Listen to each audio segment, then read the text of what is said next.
May nagtatanong dito, bakit daw nagtalo-talo ang mga religion na iisang Diyos lang naman daw ang ating pinaniwalaan? Wow. Tama, iisang Diyos lang talaga ang ating pinaniwalaan, no? Yes. Pero malaki ang pagkakaiba. Wow. Sa aming mga Katoliko, hindi po kami umalis. Oh, yes. Basahin natin ang Biblia. Wow. Basahin natin ang 1 San Juan 2:19. Oh, yes.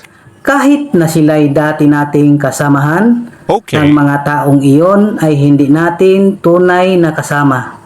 Sapagkat kung sila'y tunay na atin, No way. nanatili sana silang kasama natin. Wow. Ngunit umalis sila, kaya't maliwanag na silang lahat ay hindi tunay na atin. No problem.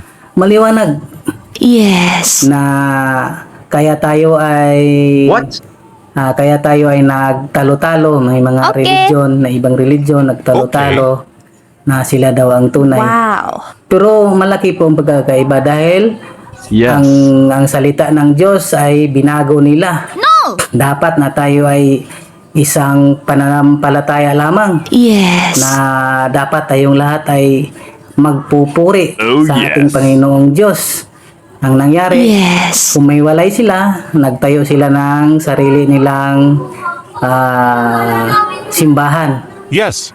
Di ba? Oh, yes. Kaya mga kapatid, para hindi na tayo magtalo-talo, Okay. magbalik na tayo sa tunay na simbahang Katoliko. Yes. Para masabi natin na isang Diyos na lang ang ating pinaniniwalaan. Wow. Para hindi na tayo magtalo-talo, magbalik na tayo sa tunay na simbahan. Okay. Salamat. God bless.